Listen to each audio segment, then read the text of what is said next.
8 மாதம் வயிற்றில் இருக்கைக்கே அப்பாவை பிடிச்சிட்டாங்க. நாங்களும் இப்படி எவ்வளவோ அரசாங்கத்திட்ட போய் கேட்டுக்கொண்டிருந்தோம் அப்பாவை விட சொல்லி. யாருமே முன்வரையிலை. 75 வயசு பாட்டியும் 60 வயசு பாட்டியும் பிள்ளைகளை பார்க்க இயலாது. என்ன இந்த பிள்ளைகளுக்கு ஏதாவது ஒரு தீன்மை நடந்தால் யார் வந்து தட்டி கேட்க போயினோம். அனாதையெல்லாம் போகிறதா அந்த பிள்ளை ரெண்டு. இன்னும் பலர் பயங்கரவாத தடை சட்டத்தில் கைது செய்யப்பட்டு வெறுமனே ஒப்புதல் வாக்குமூலம் என்கின்ற ஒரே ஒரு விடயத்தை வைத்துக்கொண்டு, சிங்களத்தில் பெறப்பட்ட ஒப்புதல் வாக்குமூலங்களை வைத்துக்கொண்டு, மிரட்டி பெறப்பட்ட ஒப்புதல் வாக்குமூலங்களை வைத்துக்கொண்டு, தாய் தந்தையரை இழந்த நிலைமையிலே எத்தனையோ பிஞ்சு சிறார்கள் மனம் வருந்தி பாதிக்கப்பட்டுக் கொண்டிருக்கின்றார்கள். சிறைகளிலே வைத்திருக்கின்றவர்களுடைய உரிமைகள் மீறப்படுகின்ற அதே சமயத்திலே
சொல்லி விடுங்க.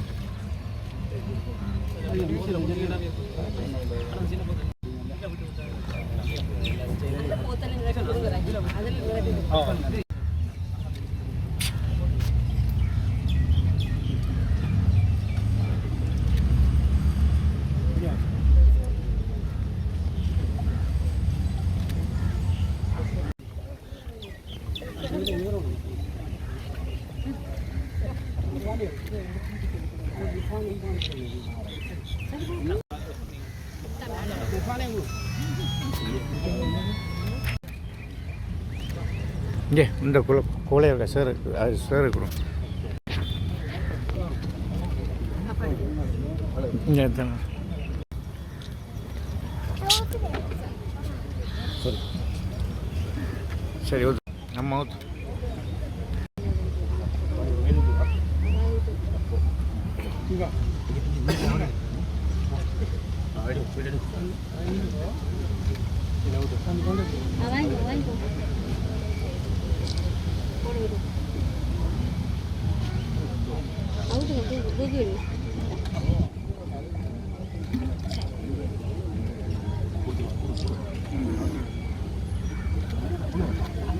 என் பேர் ஆனசுதார் சங்கீதா. நான் 8 மாதம் வயிற்றில் இருக்கைக்கே அப்பாவை பிடிச்சிட்டாங்க. நாங்களும் இப்படி எவ்வளவோ அரசாங்கத்திட்ட போய் கேட்டுக்கொண்டிருந்தோம் அப்பாவை விட சொல்லி. யாருமே முன்வரையிலை. இந்த அரசாங்கமாவது முன் வந்து எங்களோட அப்பாவை விடுறதுக்கு தாழ்மையோடு கேட்டுக்கொள்கிறேன். ஒரு உதவியும் வேண்டாம், இவைக்கு அப்பாட ஆதரவு தான் வேணும்.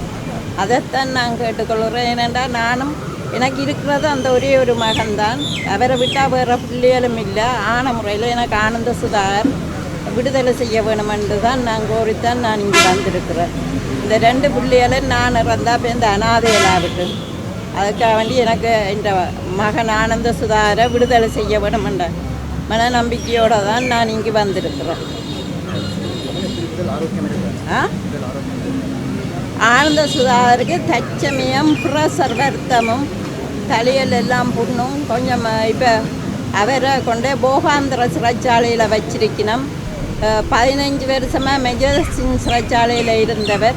இப்போ போகாமர சிறைச்சாலையில் சரியான சீரமைப்பில்லை, கொஞ்சம் மனநோயாளி மாதிரி இருக்கிறார். பார்க்க எனக்கு கவலையாக இருக்குது. இந்த போன வெள்ளிக்கிழமை அவரை பார்த்துட்டு வந்தான் 19ஆம் தேதி. அன்று சொன்னார் தனக்கு உடம்பு நிலை சரியில்லைன்னு. அப்போ எனக்கு சரியான மனக்குழப்பமாக இருந்தது. திருப்பி யாரை எடுத்து கேட்குறது சொல்கிறதுன்னு எனக்கு தெரியாமல் இருக்குது. மனித உரிமை குழுவில் அறிவித்தேன். அவை சொல்லிச்சேன், இப்போ தான் நான் வழக்கு முடிஞ்சது, நீங்கள் அடிக்கடி அங்கே போய் வராதீங்க, உங்களுக்கு தூரமெண்டா எனக்கு விட்டுட்டு இருக்கே இல்லாத என்ன மனக்குழப்பமாக தான் இருக்கும். என்ன பிள்ளை 2 அப்பாவும் இல்லாமல் அம்மாவும் இல்லாமல் அனாதையெல்லாம் இருக்குது. என்ன இப்போ பிள்ளையும் 17 வயசாக போயிட்டுது, தம்பிக்கும் 19 வயசாகிட்டுது. அப்போ பிள்ளைகள் சரியான ஒரு தாய்ப்பாசமோ தந்தை பாசமோ இல்லாமல் பிள்ளைகள் ஒரு அன்பாக ஒரு அன்னைக்கு யாரும் இல்லை. நான் வேலையை போயிடுவேன். வேண்டிய அம்மம்மாவுக்கு 78 வயசு, நான் 60 வயசு, 78 வயசு. நாங்கள் 2 பேர் உழைச்சி இந்த 2 பிள்ளைகளை பார்க்க இல்லைம்மா. என்ன எனக்கு ஒரு மகன் இருந்து உழைச்சி தர நேரத்தில் நான் மகன்ற பிள்ளைகளை வளர்க்குறேன். அப்படித்தான் இந்த அரசாங்கத்தில் இருக்குது. நல்ல அரசாங்கம் நல்லது செய்யுமென்று சொல்லி அனுரா வந்தால் இந்த அரசியல் கைதிகள் எல்லாம் விடுவார்ன்னு சொல்லி, ஆனால் விடவே இல்லையே. இப்போ எத்தனை மாதமாச்சு அரசியல் கைதிகளை பற்றி யாருமே கதைக்க இல்லை. அரசியல் கைதிகள் குடும்பம் படுற வேதனை அந்த குடும்பத்துக்கு மட்டும்தான் தெரியும். வழிய இரவிரவை கண்டிக்கு போகணும், யாழ்ப்பாணத்துலேருந்து கண்டி போகணும். கண்டியில் போய் போகாம்பர சிறைச்சாலை தும்புற சிறைச்சாலை போகணும். அங்கே இருந்தும் உள்ளுக்கு போக அவனுக்கு ஐடென்டி கார்டை மறந்து போனால் விட மாட்டேன்ட்டான். அண்டை போன 19ஆம் தேதி போகாம்பர சிறைச்சாலை வாசலில் நான் சொன்னேன், நான் ஐடென்டியை மறந்து வந்துட்டேன், உள்ளுக்கு விடாட்டி நான் இதெல்லாம் படுத்து கிடப்பேன், இந்த மகனை பார்க்காமல் நான் திரும்பி போக மாட்டேன். அப்படி வேதனை அனுபவிக்கிறேன். தமிழ் மக்களுக்கு எந்த நாளுமே வேதனை தான். வேறு என்னத்தை நான் சொல்ல? எனக்கு வேணும் என்ற மகன் 2 பிள்ளைகளையும் பார்க்குறதுக்கு இந்த அப்பா தான் பிள்ளைகளுக்கு தேழ்வார். தாய் இறந்து விட்டார், அதுவும் 6 வருடங்கள் ஆயிட்டு தாய் இறந்து. 75 வயசு பாட்டியும் 60 வயசு பாட்டியும் பிள்ளைகளை பார்க்க இயலாது. என்ன இந்த பிள்ளைகளுக்கு ஏதாவது ஒரு தீன்மை நடந்தால் யார் தட்டி கேட்க போயினோம். அனாதையெல்லாம் போகிறதா அந்த பிள்ளை 2. நாம் படுற துன்பம் இந்த 18 வருஷமும் ஆண்டவன் ஒருவனுக்குத்தான் தெரியும். வேறு என்னத்தை நான் சொல்கிறது? இவ்வளோத்தையும் தான் என்ன சொல்லும், நீங்கள் இப்போ செய்யக்கூடிய செய்யும். நான் ராஜ்குமார் ராஜீவ்காந்த். கடந்த 2022 எங்களுடைய அமைப்பின் சார்பாக தொடர்ச்சியாக அரசியல் கைதிகளினுடைய விடுதலைக்கு குரலற்றோர் குரல் அமைப்பினுடைய ஏற்பாட்டாளர் கோமகன் அவர்களோடு நாங்கள் பணியாற்றி கொண்டிருக்கின்றோம். அரசியல் கைதிகளினுடைய வலி, அவர்கள் அனுபவிக்கின்ற வேதனைகளை நாங்கள் நேரடியாக பார்த்து கொண்டிருக்கின்றோம். குறிப்பாக பார்த்திபன் மற்றும் சிவகுமார் கிட்டத்தட்ட அவர்களுடைய 18-19 வயதில் கைதாகி 30 வருடங்களுக்கு மேலாக சிறையில் வாடிக்கொண்டிருக்கின்றார்கள். அவர்கள் வெளியில் இருந்த காலத்தை விட சிறையில் வாடிய காலமே அதிகமாக இருக்கின்றது. அவர் மட்டுமல்ல, மிக முக்கியமான ஒரு விடயத்தை, ஒரு கதையை நான் உங்களுக்கு கூறுகின்றேன். முத்தையா சகாதேவன் என்கின்ற கொழும்பில் வசிக்கக்கூடிய ஒரு நாட்கூலிக்கு வேலை செய்யக்கூடிய ஒரு நபர் கதிர்காமருடைய கொலை வழக்கிலே கைது செய்யப்படுகின்றார். அவரை ஒருவர் அழைத்து தன்னுடைய வீட்டில் இருக்கின்ற மரக்கிளைகளை வெட்டச் சொல்லியிருக்கின்றார். அந்த மரக்கிளைகளை தன்னுடைய வேலை நிமித்தம் வெட்டிய முத்தையா சகாதேவன் எந்த குற்றமும் புரியாமல் பயங்கரவாத தடை சட்டத்தில் கைது செய்யப்பட்டு 16 ஆண்டுகள் சிறையில் இருந்து சிறைக்குள்ளே மரணமாகி இருந்தார். முத்தையா சகாதேவன் போன்று பல அப்பாவிகள் அங்கு மரணமாகி இருக்கின்றார்கள். இன்னும் பலர், தேவதாசன் ஐயா மற்றும் ஏனைய பலர் வெளியில் வந்தாலும் கூட மிக கொடிய வருத்தங்கள், கொடிய நோய்களுக்கு ஆட்பட்டு 15-20 வருடங்கள் சித்திரவதைகளை அனுபவித்து குற்றமற்றவர்கள் என எல்லாம் விடுதலையாகி இருக்கின்றார்கள். மொரட்டுவ பல்கலைக்கழகத்தைச் சேர்ந்த ஆரூரன் இறுதியிலே 15 ஆண்டுகள் கழித்து குற்றமற்றவர் என விடுதலையாகி இருக்கின்றார். அதேபோல் இன்னும் பலர் பயங்கரவாத தடை சட்டத்தில் கைது செய்யப்பட்டு வெறுமனே ஒப்புதல் வாக்குமூலம் என்கின்ற ஒரே ஒரு விடயத்தை வைத்துக்கொண்டு, சிங்களத்தில் பெறப்பட்ட ஒப்புதல் வாக்குமூலங்களை வைத்துக்கொண்டு, மிரட்டி பெறப்பட்ட ஒப்புதல் வாக்குமூலங்களை வைத்துக்கொண்டு அவர்களை தடுத்து வைத்து எந்தவித ஆதாரங்களுமற்று நீதிமன்றத்தினுடைய தீர்ப்பும் இல்லாமல் வெறுமனே அவர்களை தடுத்து வைத்து 15-20 வருடங்கள் அவர்களுடைய வாழ்க்கையை திருடி அதன் பின்னர் நிரபராதிகள் என்று விடுதலை ஆகியிருக்கின்றார். 2022ஆம் ஆண்டு அரசியல் கைதிகளுடைய மொத்த எண்ணிக்கை 48ஆக இருந்தது. பின்னர் பலருடைய போராட்டத்தின் விளைவாக 38 பேர் விடுதலை ஆகியிருந்தார்கள். இன்று மிகுதியாக நீண்ட காலமாக தடுத்து வைக்கப்பட்டிருக்கின்ற அரசியல் கைதிகள் 10 பேர் இருக்கின்றார்கள். இந்த 10 பேரில் 8 பேருக்கு தீர்ப்புகள் வழங்கப்பட்டிருக்கின்றது. 2 இன்னும் நீதிமன்றத்தில் தீர்ப்புகளை வழங்கப்படவில்லை. 2 தடுத்து வைக்கப்பட்டிருக்கின்ற கைதிகள். இந்த தீர்ப்புகள் வழங்கப்பட்டிருக்கின்றது என்ற அடிப்படையை வைத்துக்கொண்டு அவர்களை நாங்கள் குற்றவாளி என கணக்கிட முடியாது. மிருசுவில் படுகொலையில் சுனில் ரத்நாயக்கா 9 பேரை கொலை செய்ய முயற்சி செய்து 8 பேரை கொலை செய்து 3 வயது 5 வயது சிறுவர்கள் உட்பட 8 பேரை கொலை செய்து மரண தண்டனை வழங்கப்பட்டவருக்கு 5 ஆண்டுகளுக்கு பின்னர் பொது மன்னிப்பு வழங்கப்பட்டது. வெறும் 5 ஆண்டுகளில் பொது மன்னிப்பு வழங்கப்பட்டது. ஆனால் எங்களுடைய சகோதரர்கள் 10 பேர், இன்னும் பல வருடங்கள் எப்படி இந்த சிறையில் வாடி இருக்கின்றார்கள், எப்படி சித்திரவதைகளை அனுபவித்திருக்கின்றார்கள் என்பதை நாங்கள் சற்று சிந்தித்து பார்க்க வேண்டும். பயங்கரவாத தடை சட்டம் என்பது தமிழ் மக்களுக்கு எதிராக அவர்களை அடக்குமுறை செய்வதற்காக மிக நீண்ட காலமாக பயன்படுத்தப்பட்டு கொண்டிருக்கின்றது. குறிப்பாக என்பிபி அரசாங்கம் வடக்கு கிழக்கு மக்களிடம் நாங்கள் அரசியல் கைதிகளை விடுதலை செய்வோம், பயங்கரவாத தடை சட்டத்தை நீக்குவோம் என்று வாக்குறுதி கொடுத்து வாக்குகளை பெற்றிருக்கின்றார்கள், மக்கள் ஆணையை பெற்றிருக்கின்றார்கள். இன்று 3-2 பெரும்பான்மையுடன் அரசாட்சியை அமைத்திருக்கின்றார்கள். ஆனால் ஒரு அரசியல் கைதியை கூட விடுதலை செய்யவில்லை. மாறாக 20 பேர் அளவிலே பயங்கரவாத தடை சட்டத்தில் இதுவரை கைது செய்திருக்கின்றார்கள். எனவே பயங்கரவாத தடை சட்டத்தை பயன்படுத்த மாட்டோம், பயங்கரவாத தடை சட்டம் ஒரு மோசமான சட்டம், பயங்கரவாத தடை சட்டம் அடிப்படை மனித உரிமைகளை மீறுகின்றது என்று போராடியவர்கள், அதிலே கைது செய்யப்பட்ட துன்பத்தை அனுபவித்த ஒரு தரப்பு இந்த பயங்கரவாத தடை சட்டத்தை இன்று அனைவர் மீதும் பிரயோகித்துக் கொண்டிருக்கின்ற வருத்தமான செய்தியுடன் மிகுதியாக இத்தனை வருட காலம் சிறையில் வாடிக்கொண்டிருக்கின்ற அரசியல் கைதிகள் விடுதலையாக வேண்டும். எப்படி பல கொலைகளை நிகழ்த்தியவர்கள் எல்லாம் வெளியிலே நடமாடிக்கொண்டிருக்கின்றார்களோ, இந்த அப்பாவிகள் அவருடைய குடும்பங்களை பிரிந்து வாழ்க்கையை இழந்தது போதும் என்ற அடிப்படையில் அவர்களுடைய விடுதலையை நாங்கள் வேண்டி நிற்கின்றோம். அனைவரும் விடுதலையாக வேண்டும் என்கின்ற இந்த முயற்சியில் அனைவரும் பங்கெடுக்க வேண்டும். எங்களுடைய குரலுக்கு நிச்சயமாக பதில் கிடைக்கும் என்ற நம்பிக்கையோடு விடைபெறுகின்றேன். நன்றி. 30 ஆண்டுகளாக சிறை வைக்கப்பட்டிருக்கின்ற எங்களுடைய தமிழ் அரசியல் கைதிகளுடைய விடுதலைக்காக இன்று கிட்டு பூங்காவிலே நூதன போராட்டமும், சிறையிலே ஆயுள் தண்டனை கைதியாக இருந்து கொண்டு கட்டுரைகளை எழுதி அதன் தொகுப்பினை வெளியிட்டு இன்றைக்கு நூல் அறிமுகம் ஒன்று வெளியிடப்பட்டிருக்கிறது. இந்த நூல் ஒரு சாதாரணமான ஏனைய நூல்களைப் போல அல்ல.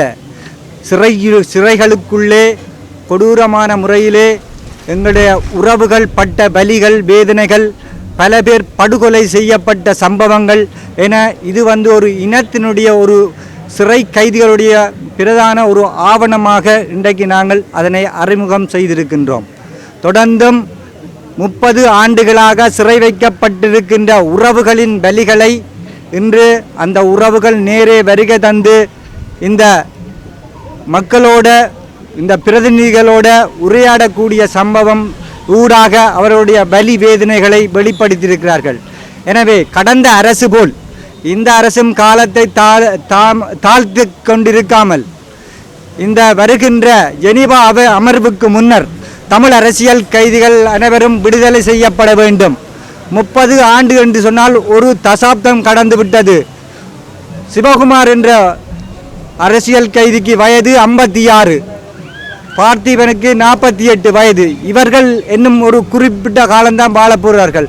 அந்த மிஞ்சிய நாட்களை கூட தங்களோட சொந்தங்களோடு சேர்ந்து வாழ்கிறதுக்காக அவர்கள் விரும்புகிறார்கள். எனவே இந்த நாட்டினுடைய ஜனாதிபதி அவர்கள் ஏனைய தமிழ் அரசியல் கைதிகளை கடந்த காலங்களில் விடுதலை செய்யப்பட்ட வரலாற்று சம்பவங்கள் இருக்குது. இந்த அரசு வந்து இப்படி ஒரு பொறிமுறைக்கு ஊடாகத்தான் அவர்களும் கிளர்ச்சிக்கு ஊடாக பொது மன்னிப்பு அளிக்கப்பட்டு விடுதலை செய்யப்பட்டிருந்தார்கள். ஆனால் இந்த அரசு அதிகாரத்தை கையில் எடுத்துக்கொண்டு நீதிக்கு புறம்பாக செயற்படுவதாகத்தான் கைதிகள் விடுதலை தாமதிக்கிறதை எடுத்து காட்டுவதாக இருக்கின்றது. எனவே நீண்ட நெடுங்காலமாக இருக்கும் உறவுகளுக்கு விடுதலை வேண்டி இந்த நூதனமான எங்களுடைய செயற்கர்மம் தொடர்ந்து முன்னெடுக்கப்படும். அதே நேரத்தில் விடுதலை விருட்சம் 8 மாவட்டத்திலே நாட்டை இருக்கின்றோம். இன விடுதலையும் அரசியல் கைதிகளுடைய விடுதலையையும் வலியுறுத்தி இந்த செயற்பாடு தொடர்ந்து நடக்க இருக்கின்றது. நாளைய தினம் சிறையிலே படுகொலை செய்யப்பட்ட தமிழ் அரசியல் கைதிகளுக்கான நினைவேந்தல் நிகழ்வும் இடம்பெற இருக்கின்றது. அதிலே வருகை தந்து அனைவரும் ஏனைய கைதிகளை விடுவிப்பதற்காக கடந்த சில காலங்களில் சிறையில் படுகொலை செய்யப்பட்ட அரசியல் கைதிகளுக்கு நீதி கோரி அனைவரும் அணிதிரண்டு அஞ்சலியில் கலந்து கொள்ள குரலற்றவரின் குரல் அமைப்பு வேண்டியிருக்கிறது. நன்றி.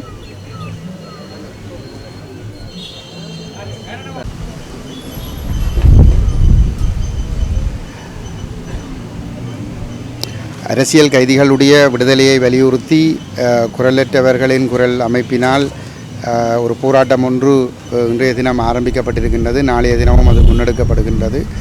இந்த போராட்டத்திற்கு தமிழ் தேசிய மக்கள் முன்னணி, தமிழ் தேசிய பேரவை எங்களுடைய முழுமையான ஆதரவை நாங்கள் தெரிவித்திருக்கின்ற அதே நேரத்திலே இந்த போராட்டத்தை வலுப்படுத்துகின்ற நோக்கத்தோடு நாங்கள் இங்கே கலந்து கொண்டிருக்கின்றோம். நீண்ட நெடிய இந்த விடுதலை போராட்ட காலப்பகுதியிலே ஸ்ரீலங்கா அரசு தமிழர்களுடைய நியாயமான குரல் வலையை நசுக்குவதற்காக கொடிய பயங்கரவாத தடை சட்டத்தை நடைமுறைப்படுத்தி அந்த சட்டத்தின் கீழ் அப்பாவி இளைஞர்கள் யுவதிகளை கைது செய்து மிக கொடூரமான முறையிலே சித்திரவதை செய்து சிறைகளில் அடைத்து கொடுமைப்படுத்தி வந்திருக்கின்றது. அவ்வாறான வரிசையிலே இன்னமும் கைதிகள் கிட்டத்தட்ட 30 வருடங்களுக்கு மேற்பட்ட காலங்களை இந்த கொடூரமான சிறைச்சாலைகளிலே கழித்து கொண்டிருக்கின்ற அரசியல் கைதிகள், தமிழ் அரசியல் கைதிகள் இருக்கின்றார்கள். முஸ்லீம் சகோதரர்களும் இந்த விடுதலை புலிகளை ஆதரித்தார்கள் என்ற குற்றச்சாட்டிலே கைது செய்யப்பட்டு தடுத்து வைக்கப்பட்டிருக்கிறவர்கள் இருக்கிறார்கள். இவர்கள் அனைவரும் விடுதலை செய்யப்பட வேண்டும் என்பது எங்களுடைய நீண்டகால கோரிக்கை. நான் கடந்த 2004ஆம் ஆண்டு நாடாளுமன்ற உறுப்பினராக தெரிவு செய்யப்பட்டதிலிருந்து எங்களுடைய தலைவர் கஜேந்திரகுமார் பொன்னம்பலம் அவர்கள் 2001ஆம் ஆண்டு தெரிவு செய்யப்பட்டதிலிருந்து இலங்கையினுடைய பல்வேறுபட்ட சிறைகளுக்கும் சென்று தமிழ் அரசியல் கைதிகளை அவர்களுடைய நலன்கள் சார்ந்த விடயங்களிலே நாங்கள் அக்கறை செலுத்தி வந்திருக்கிறோம். அவர்களுடைய விடுதலைக்காக நாங்கள் தொடர்ச்சியாக நாடாளுமன்றத்திலும் நாடாளுமன்றத்துக்கு வெளியிலும் சர்வதேச அரங்கிலும் நாங்கள் குரல் கொடுத்து வந்திருக்கிறோம். தற்பொழுது எங்களுடைய தலைவர் கஜேந்திரகுமார் பொன்னம்பலம் அவர்கள் இந்த அரசியல் கைதிகளுடைய விடுதலை தொடர்பாக முழுமையான அக்கறை செலுத்தி வருகின்றார். இந்த இடத்திலே தமிழ் தரப்பு ஒட்டுமொத்தமாக ஸ்ரீலங்காவை ஒரு சர்வதேச குற்றவியல் நீதிமன்றத்திற்கு கொண்டு செல்லுகின்ற ஒரு முயற்சியை நாங்கள் செய்வதனூடாக இந்த அரசியல் கைதிகளுடைய விடுதலை, தமிழ் மக்களுடைய அரசியல் தீர்வு தோன்ற விடயங்களிலே இலங்கை அரசாங்கத்தை அடிபணிய வைத்து கீழே கொண்டு வரக்கூடிய சூழல்கள் கடந்த 15 வருடங்களாக இருந்த போதும் கூட துரதிர்ஷ்டவசமாக ஸ்ரீலங்கா அரசுக்கு எதிராக ஒரு சர்வதேச விசாரணை வேண்டாம், உள்ளக விசாரணை மூலம் நீதியை பெற்றுக்கொள்ளலாம் என்று தமிழ் மக்களால் தெரிவு செய்யப்பட்ட தரப்புகளை வலியுறுத்தி வந்த காரணத்தினாலே ஸ்ரீலங்கா அரசு தமிழர்களுடைய எந்த நலன்களையும் பொருட்படுத்த தேவையில்லை என்கின்ற ஒரு துணிச்சலோடு செயல்படக்கூடிய ஒரு வாய்ப்பு உருவாக்கி கொடுக்கப்பட்டிருக்கின்றது. அந்த வகையிலே கடந்த காலத்திலே ஒரு பிழையான சட்டத்தின் மூலமாக, ஒரு கொடூரமான பிழையான சட்டத்தின் மூலமாக கைது செய்யப்பட்டு தடுத்து வைக்கப்பட்டிருந்தவர்களுடைய விடுதலையும் இன்னமும் சாத்தியமில்லாமல் இருக்கின்றது. மட்டுமல்லாமல் தொடர்ந்தும் கட்டமைப்பு சார் அழிப்புகளை முன்னெடுத்து கொண்டு இந்த பயங்கரவாத தடை சட்டத்தை பயன்படுத்தி தமிழர்களுடைய குரல் வலையை நசுக்கி வைத்திருக்கின்றார்கள். அதற்கு எதிராக குரல் கொடுக்கின்றவர்கள் இப்பொழுதும் பயங்கரவாத தடை சட்டத்தின் கீழ் கைது செய்யப்படுவதும் விசாரிக்கப்படுவதும் துன்புறுத்தப்படுகின்ற சம்பவங்களும் தொடர்ச்சியாக நடைபெற்று கொண்டிருக்கின்றது. ஆகவே இந்த கொடூரமான பயங்கரவாத தடை சட்டம் உடனடியாக நீக்கப்பட வேண்டும். அரசியல் கைதிகள் அனைவரும் உடனடியாக விடுதலை செய்யப்பட வேண்டும் என்பது எங்களுடைய தெளிவான உறுதியான நிலைப்பாடு. இதை நாங்கள் கடந்த போருக்கு அந்த யுத்தம் 2009 இனஅழிப்பு மூலம் யுத்தம் முடிவுக்கு வந்த பின்னரான இந்த 16 ஆண்டுகளும் இந்த நிலைப்பாட்டில் எந்தவிதமான மாற்றங்களும் இல்லாமல் வலியுறுத்தி வருகின்ற ஒரே ஒரு அரசியல் தரப்பாக நாங்கள் மட்டும்தான் செயல்பட்டு கொண்டிருக்கின்றோம். அந்த வகையிலே இந்த குரலற்றவர்களின் குரல் அமைப்பு இந்த அரசியல் கைதிகளுடைய விடுதலைக்காக முன்னெடுக்கின்ற இந்த போராட்டத்திற்கு தொடர்ந்தும் எங்களுடைய ஆதரவை நாங்கள் வழங்கி செயல்படுவோம். அனைத்து மக்களும் இந்த போராட்டத்திற்கு வளர்ச்சி இருக்கிற விதமாக இதிலே கலந்து கொள்ள வேண்டும் என்று கேட்டுக்கொள்கிறோம்.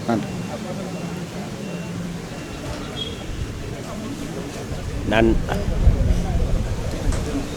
எங்களுடைய மக்களிடத்திலே இருந்து தமிழ் மக்கள் என்ற காரணத்தின் அடிப்படையில் உலகளவிலேயே நிராகரிக்கப்பட்ட மிக கொடூரமான சட்டங்கள் என்று சொல்லக்கூடிய பயங்கரவாத தடை சட்டத்தின் வாயிலாக எங்களுடைய தமிழிளைஞர்கள் இன்றும் தடுத்து வைக்கப்பட்டிருக்கின்றார்கள்.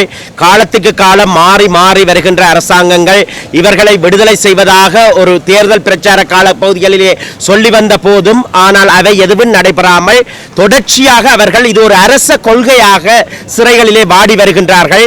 உண்மையிலேயே அவர்கள் எந்த குற்றங்களையும் செய்யாத பலராக இருக்கின்றார்கள். ஆனால் ஒரு இனம் சார்ந்து சிந்தித்தார்கள், செயற்பட்டார்கள் என்ற அடிப்படையில் அவர்கள் ஒரு பழிவாங்குதலாக கைது செய்யப்பட்டு விசாரணைகள் இன்றி காலாகாலமாக தடுத்து வைக்கப்பட்டிருக்கின்றார்கள். இந்த இலங்கையினுடைய சிறைச்சாலை கட்டமைப்பிலே 1983 ஆண்டு வெளிக்கடை தியாகிகள் என்று சொல்லக்கூடிய அண்ணன் குட்டிமணி தங்கத்துறை உள்ளிட்ட 54 அரசியல் கைதிகள் கொடூரமான முறையிலே அரசு அனுசரணையுடன் கண் தோண்டி படுகொலை செய்யப்பட்டார்கள். அதைத் தொடர்ந்து டில்ருக்ஷனாக இருக்கலாம், நிமல ரூபனாக இருக்கலாம், சிறைகளிலே தொடர்ச்சியாக சித்திரவதைகள் மூலமாக படுகொலை செய்யப்பட்டார்கள். ஆனால் இந்த சித்திரவதைகள் எதற்குமே இலங்கையிலே உள்நாட்டு பொறிமுறையின் வாயிலாக நீதி வழங்கப்படவில்லை. இந்த காலகட்டத்திலே நாங்கள் உடனடியாக கோருகின்றோம், இலங்கை அரசாங்கம் மனிதாபிமான அடிப்படையிலே இன்று போர் முடிந்து 16 ஆண்டுகளாகின்ற ஒரு சூழ்நிலையிலே இந்த அரசியல் கைதிகளை ஒரு பொதுமதிப்பின் அடிப்படையிலே விடுதலை செய்ய வேண்டும். இவர்கள் தங்களுடைய குடும்பங்களுடன் இணைய வேண்டும். அரசியல் கைதிகள் குடும்பங்களுடன் இணையாது அவர்கள் தடுக்கப்பட்டிருக்கின்றமையின் காரணமாக தாய் தந்தையரை இழந்த நிலைமையிலே எத்தனையோ பிஞ்சு சிறார்கள் மனம் வருந்தி பாதிக்கப்பட்டுக் கொண்டிருக்கின்றார்கள். சிறைகளிலே வைத்திருக்கின்றவர்களுடைய உரிமைகள் மீறப்படுகின்ற அதே சமயத்திலே சிறைகளுக்கு வெளியாலே இருக்கின்ற உறவுகள் அவர்களுடைய குழந்தைகள் காப்பாரின்றி தடு வீதியிலே நிற்கின்றார்கள். இந்த மனிதாபிமான காரணத்தை சகலரும் விளங்கிக் கொள்ள வேண்டும். இங்கே உண்மையான பௌத்த தர்மம் நிலைத்திருக்கின்றதாயின் இந்த கைதிகள் எப்போதே விடுதலை செய்யப்பட்டிருப்பார்கள்.